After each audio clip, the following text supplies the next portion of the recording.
Hello students, this is Professor Ashish Bidkar from St. Wilfrid College, Arts, Commerce, Science, Parvil, from the Department of Physics. This is our lecture 6 from the lecture series Classical Physics. इस lecture में जाने से पहले हम लोग पहले ये check करते हैं कि हम लोगों ने लास्ट लेक्चर में क्या देखा था। हम लोगों ने लास्ट कुछ लेक्चर में दो इंपॉर्टेंट चीजें देखी है।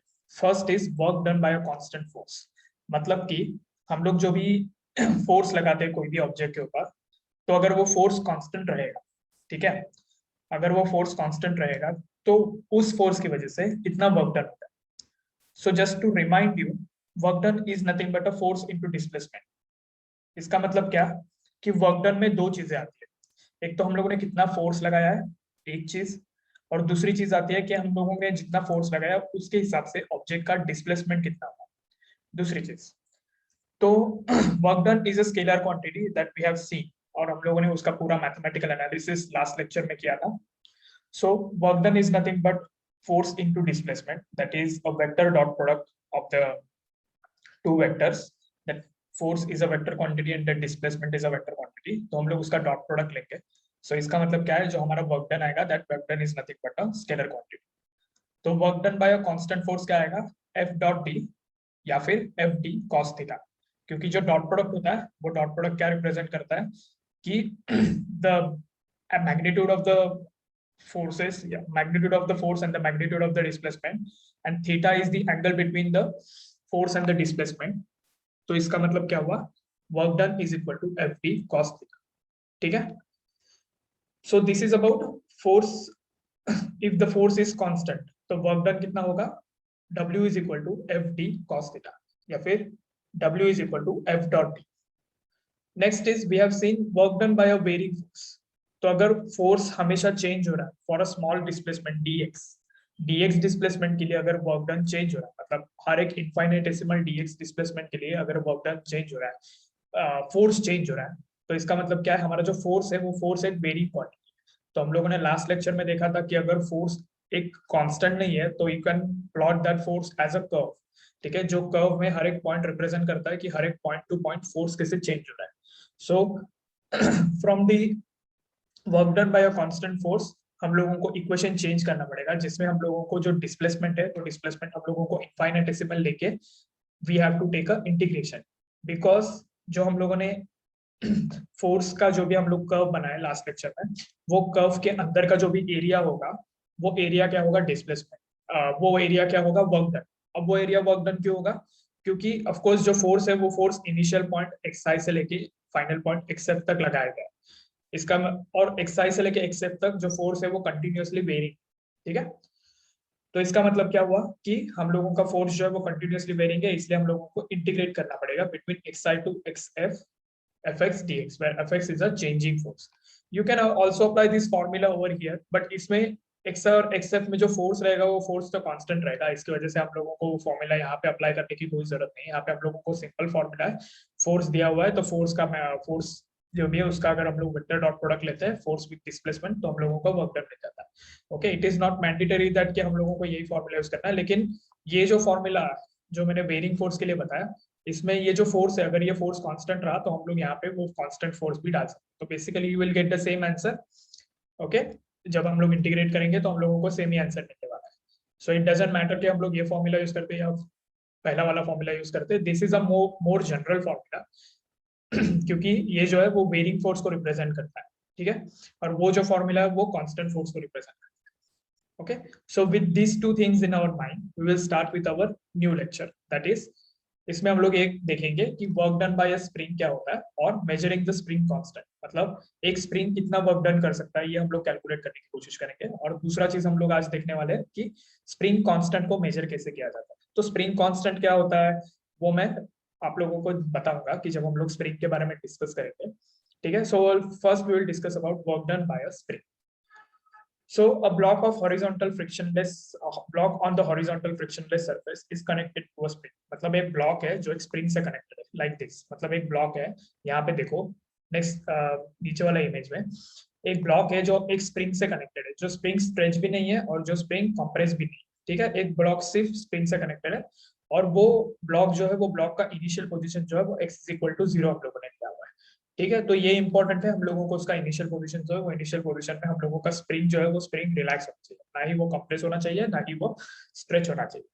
ठीक है, so spring is either stretch or compress a small distance from its unstretched equilibrium configuration. तो इक्विलिब्रियम कॉन्फ़िगरेशन क्या होता है, बेसिकली जब हम लोग स्प्रिंग को ऐसे ही छोड़ देते तब, और उसको उसके ऊपर हम लोग कोई भी फोर्स लगा के उसको ना ही स्ट्रेच करने की कोशिश करते हैं या फिर ना ही कोई फोर्स लगा के उसको कंप्रेस करने की कोशिश करते हैं। ठीक है, उस टाइम पे जो स्प्रिंग का जो पोजीशन होगा that position is called as a equilibrium position. ठीक है, और उस पॉइंट को हम लोग मार्क करेंगे x इज इक्वल टू 0, क्योंकि ये जो इनिशियल मार्किंग है वो इनिशियल मार्किंग बहुत ही इंपॉर्टेंट है। तो यू कैन सी दैट कि हम लोगों ने कोई फोर्स नहीं लगाया, तो यहाँ पे जो हमारा एफ एस है that is equal to at X is equal to 0। ठीक है, तो अगर हम लोग उसको स्ट्रेच करते हैं या फिर उसको अगर हम लोग कंप्रेस करते हैं, वो करने के बाद it exerts on a block a force of magnitude F S is equal to minus के एक्स। तो अगर हम लोग उसको स्ट्रेच या फिर कंप्रेस करके छोड़ देते हैं तो बेसिकली वो क्या करेगा, उसके ऊपर हम लोग अगर फोर्स लगाते हैं F S is equal to minus के एक्स, मतलब जो फोर्स है वो फोर्स किसके ऊपर डिपेंडेंट है, तो वो फोर्स जो है वो फोर्स डिस्प्लेसमेंट के ऊपर डिपेंडेंट है। अभी ये जो फोर्स है वो डिस्प्लेसमेंट के ऊपर डिपेंडेंट क्यों है, क्योंकि जब हम लोग उसका डिस्प्लेसमेंट कुछ करवाएंगे, मतलब समझो कि अगर मैंने उसको ये पोजीशन से इनिशियल पोजीशन से अगर मैंने उसको स्ट्रेच करवाया, ठीक है, स्ट्रेच करने के बाद अगर मैं उसको छोड़ता हूँ तो वो फॉरवर्ड डायरेक्शन में नहीं जाने वाला। अगर मैं उसको पॉजिटिव डायरेक्शन में x इज इक्वल टू 0 के रिस्पेक्ट में अगर मैं उसको पॉजिटिव डायरेक्शन में खींचता हूँ, तो उसको अगर मैंने लीव कर दिया, वो स्प्रिंग को अगर मैंने वो स्ट्रेच पोजीशन में लीव कर दिया, तो उससे वो जो स्प्रिंग है वो स्प्रिंग या फिर वो जो ब्लॉक है वो ब्लॉक फॉरवर्ड डायरेक्शन में नहीं जाने वाला। तो फोर्स जो है वो फोर्स डिस्प्लेसमेंट के डायरेक्शन में नहीं जाने वाला, तो फोर्स जो है वो फोर्स अपोजिट डायरेक्शन में जाने वाला है, क्योंकि वो जो स्प्रिंग है वो स्प्रिंग उस ब्लॉक को पीछे खींचेगा।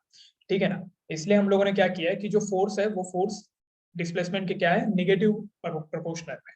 तो इसलिए F S is equal to minus के एक्स, इसमें के का जो वैल्यू है वो के का वैल्यू निगेटिव नहीं है, तो इसमें जो डिस्प्लेसमेंट का वैल्यू है या फिर जो टोटल फोर्स का वैल्यू है वो टोटल फोर्स का वैल्यू निगेटिव है, क्योंकि जो डिस्प्लेसमेंट हो रहा है वो डिस्प्लेसमेंट के हिसाब से हम लोगों को फोर्स का जो वैल्यू है वो फोर्स का वैल्यू हमें निगेटिव होता है।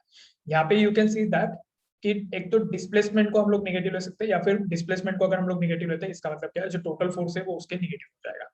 इसका मतलब डिस्प्लेसमेंट जिस डायरेक्शन में हो रहा है उसके अपोजिट डायरेक्शन में फोर्स लगा हुआ है।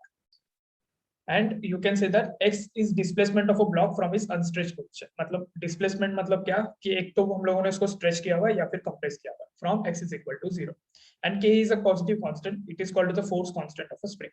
ओके, तो k जो होता है वो force constant of the spring होता है। अब तुम बोलोगे कि फोर्स कांस्टेंट या फिर उसको कंसीडर करने की क्या जरूरत है, तो फॉर एग्जांपल हमारा जो पेन का जो स्प्रिंग होता है वो पेन का स्प्रिंग है, तो पेन का स्प्रिंग अगर हम लोग हमारी दो उंगलियों में पकड़ते हैं, तो वो पकड़ने के बाद हम लोग उसको अगर कंप्रेस करने की कोशिश करेंगे या फिर उसको स्ट्रेच करने की कोशिश करेंगे तो वो इजीली होता है।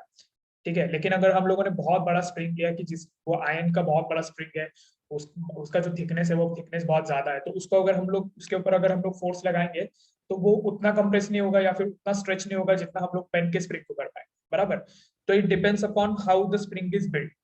तो स्प्रिंग कैसे बिल्ट हुआ है, स्प्रिंग का डेंसिटी कितना है, स्प्रिंग कौन से मटेरियल से बना हुआ है, उसके ऊपर डिपेंड करता है कि वो जो स्प्रिंग है वो स्प्रिंग का कांस्टेंट क्या होना चाहिए। ठीक है, तो ये बहुत इंपॉर्टेंट बात है कि स्प्रिंग का कांस्टेंट हर अलग अलग स्प्रिंग के लिए अलग अलग होगा। ठीक है, क्योंकि अगर कोई स्प्रिंग अगर प्लास्टिक से बना होगा या फिर कोई स्प्रिंग अगर मेटल से बना होगा या फिर कोई और मटेरियल से बना होगा, तो उसके हिसाब से उसका जो भी मटेरियल का जो भी डेंसिटी होता है, वो मटेरियल का जो भी मास होता है, ठीक है, तो वो उसके ऊपर डिपेंड करता है कि वो स्प्रिंग जो है वो स्प्रिंग किस तरीके से बिहेव करेगी। ठीक है, अगर हम लोग बहुत ही लेस डेंस मटेरियल से अगर कोई स्प्रिंग बनाते हैं, ठीक है, जैसे कि रबर की अगर हम लोग स्प्रिंग बनाने की कोशिश करते हैं, तो रबर की स्प्रिंग अगर हम लोग खींचते हैं तो उसको खींचने में ज्यादा फोर्स लगाने की कोई जरूरत नहीं है। तो इसका मतलब क्या हो गया जो रबर की स्प्रिंग है उसका फोर्स कांस्टेंट जो होगा वो क्या होगा, एकदम कम होगा। उसके अपोजिट में अगर हम लोग आयन की स्प्रिंग बनाते हैं, तो आयन की स्प्रिंग बनाने के बाद उसका अगर हम लोग खींचने की कोशिश करेंगे तो उसमें क्या होगा कि उसका जो फोर्स कांस्टेंट रहेगा वो रबर के स्प्रिंग के हिसाब से बहुत ज्यादा रहेगा।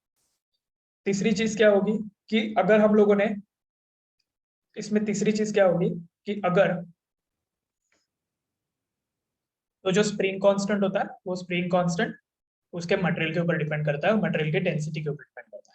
और अब ये जो लॉ है F S is equal to minus के एक्स, ये जो लॉ है वो बहुत इंपॉर्टेंट लॉ है, इसलिए हम लोगों ने जिसने वो लॉ इन्वेंट किया है दैट इज रॉबर्ट हुक, तो उसको हम लोगों ने उसका नाम दे दिया है, it's called as a Hooke's law.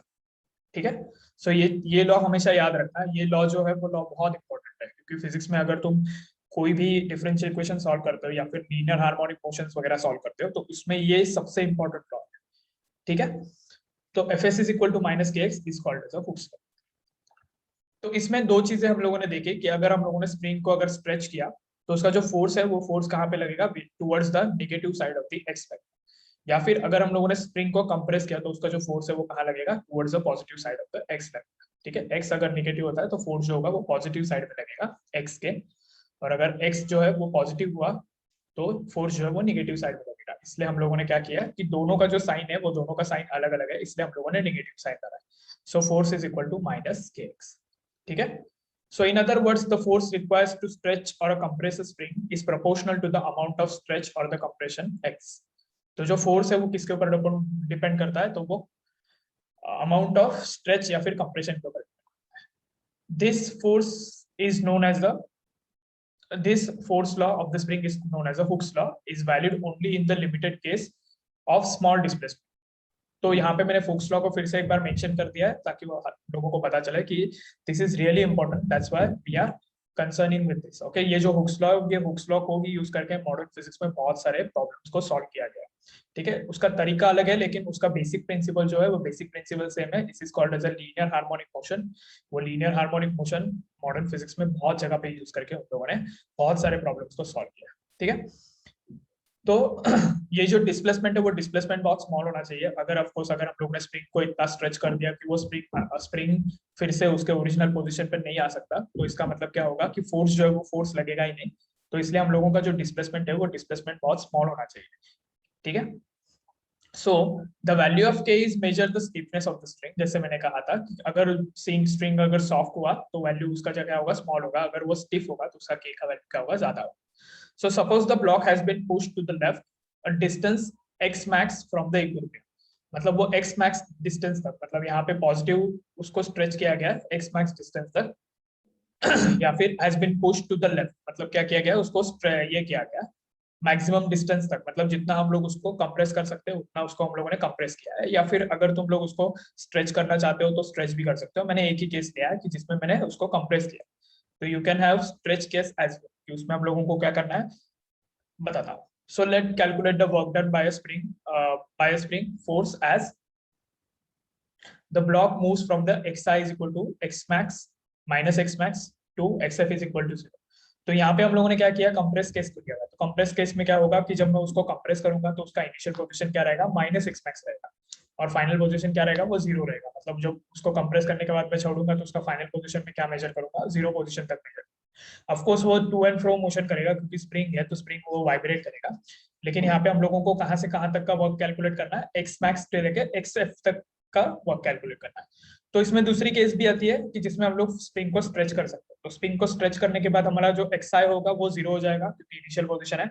उसको स्ट्रेच करने के बाद जो एक्स एफ होगा वो एक्स एफ क्या हो जाएगा, पॉजिटिव एक्स मैक्स हो जाएगा क्योंकि with respect to X is equal to zero हम लोगों ने उसको कंप्रेस किया हुआ है तो वो निगेटिव साइड में है, इसलिए हम लोगों ने यहाँ पे निगेटिव साइड किया हुआ है। ठीक है, सो इट डजंट मैटर अगर हम लोगों को X I is equal to zero लेना चाहते हैं और अगर हम लोग स्प्रिंग को स्ट्रेच करना चाहते हैं तो एक्स एफ को हम लोग क्या लिख देंगे, पॉजिटिव एक्स मैक्स लिख देंगे।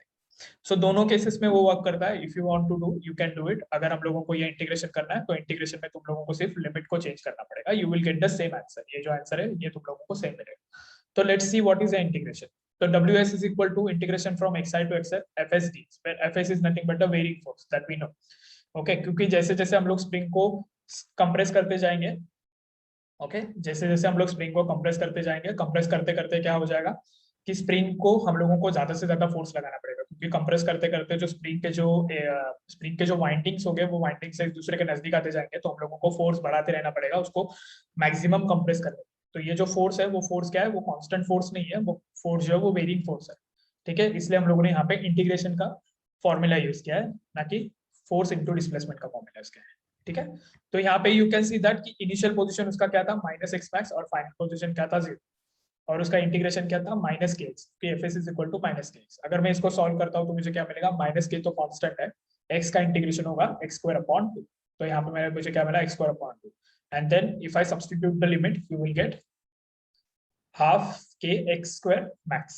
ठीक है, तो ये बहुत ही ये है simple and elegant formula, so you should know this formula. ठीक है, so you can have ws is equal to minus half के एक्स मैक्स स्क्वायर। ठीक है, तो ये माइनस साइन भी आ सकता है, प्लस साइन भी आ सकता है, it doesn't matter, it is just a sign convention कि अगर हम लोग सिस्टम के ऊपर वर्क कर रहे हैं तो वो जो वर्क होता है वो पॉजिटिव होता है, अगर सिस्टम सराउंडिंग के ऊपर वर्क कर रहा है तो वो वर्क नेगेटिव होता है। It is just a sign convention, ऐसा नहीं है कि इंटीग्रेशन में साइन पॉजिटिव है तो हम लोगों को पॉजिटिव लेना है। ठीक है, ये सिर्फ साइन कन्वेंशन है, नेगेटिव साइन या फिर पॉजिटिव साइन लेके भी हम लोग उसको प्रॉब्लम को सॉल्व कर सकते हैं।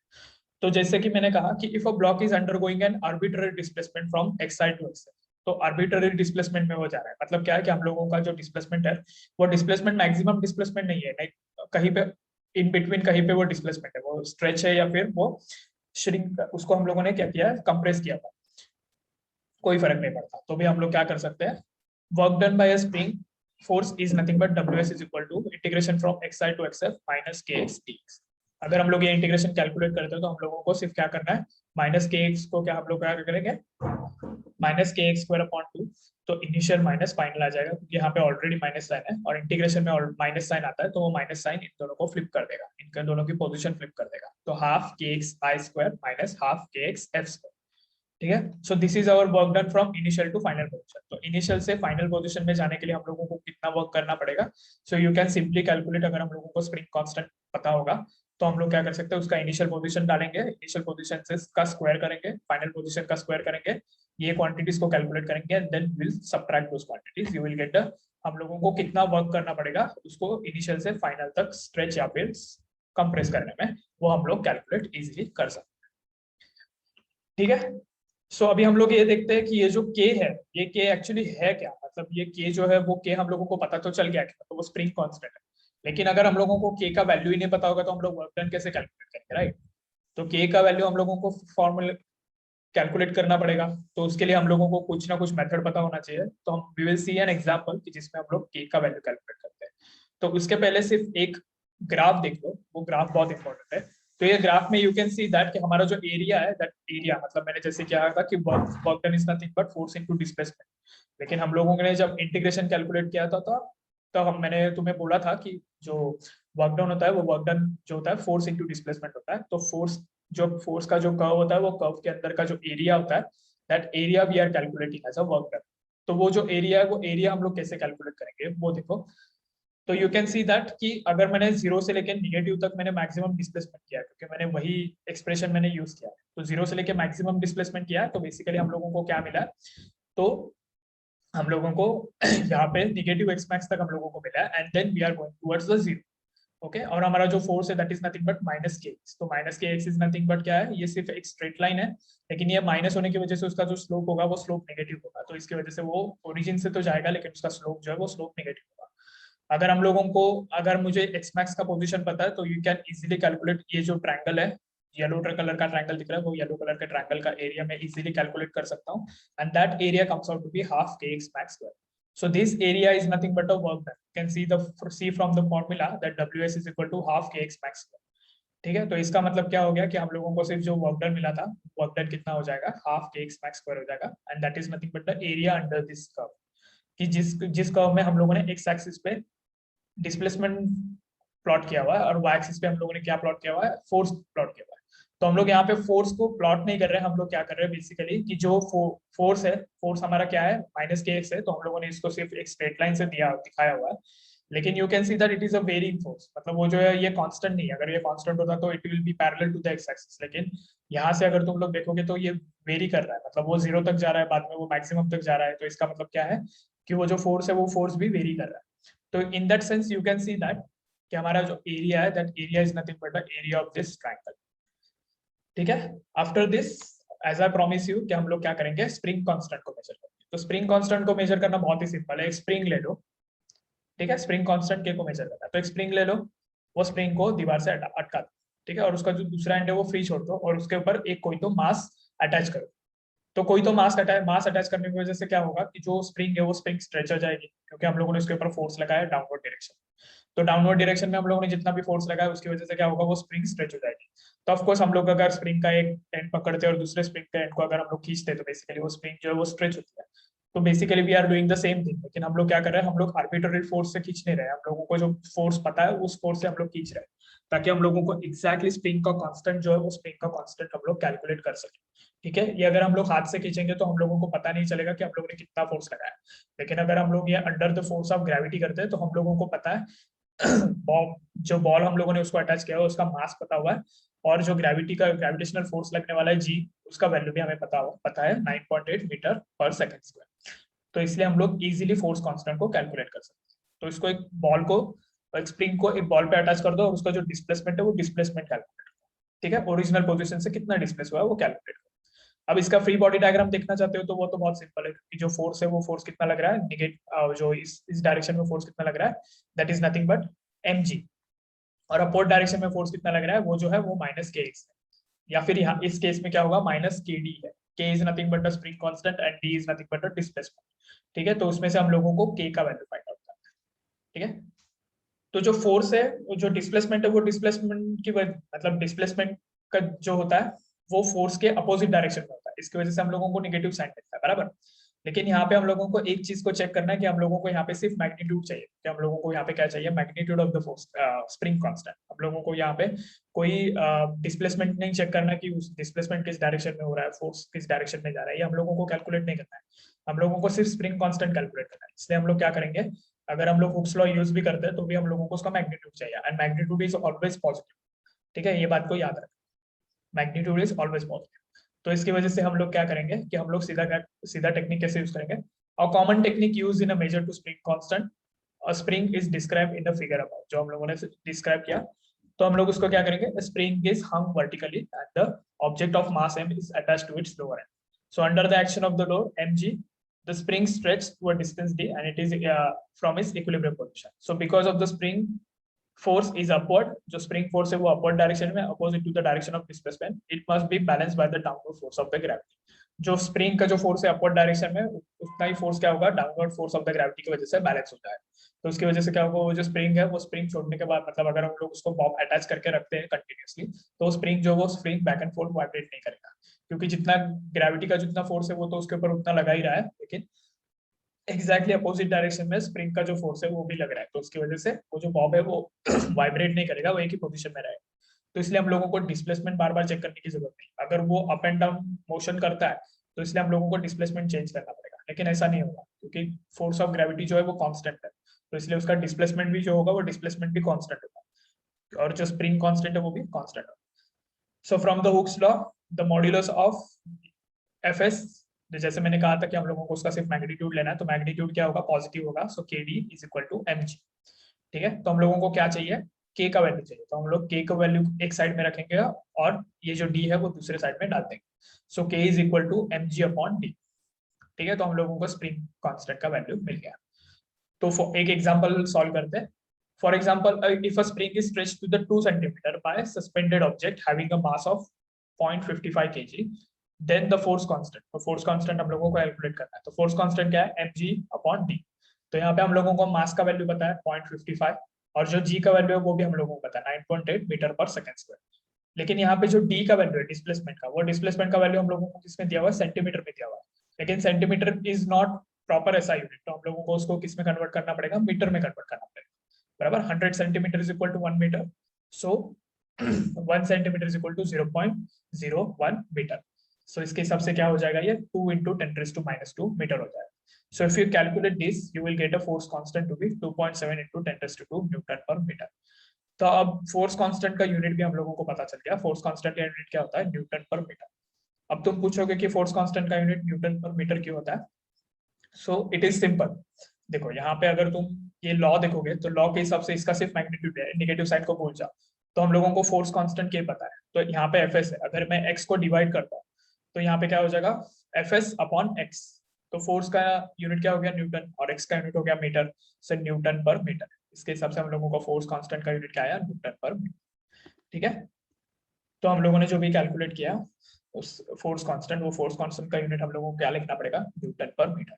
तो ये चीज को याद रखना, this is the simplest way to calculate force constant. ठीक है, और सारे और बहुत बहुत बहुत सारे मेथड्स है, लेकिन दिस इज सिंपलेस्ट वे, क्योंकि हम लोगों को इसमें क्या करना पड़ रहा है कि ग्रेविटी का जो फोर्स है, वो ग्रेविटी का फोर्स ऑटोमेटिकली स्प्रिंग कांस्टेंट के फोर्स के साथ वो बैलेंस हो रहा है, तो इसकी वजह से हम लोगों को बाकी की डिस्प्लेसमेंट जो है वो डिस्प्लेसमेंट चेंज नहीं होने वाला, तो हम लोगों को कांस्टेंट मैग्नेट सब जो भी मिलेंगे वो कांस्टेंट मिलेंगे। तो इसलिए हम लोगों को स्प्रिंग कांस्टेंट जो इजीली हम लोग कैलकुलेट कर सकते हैं।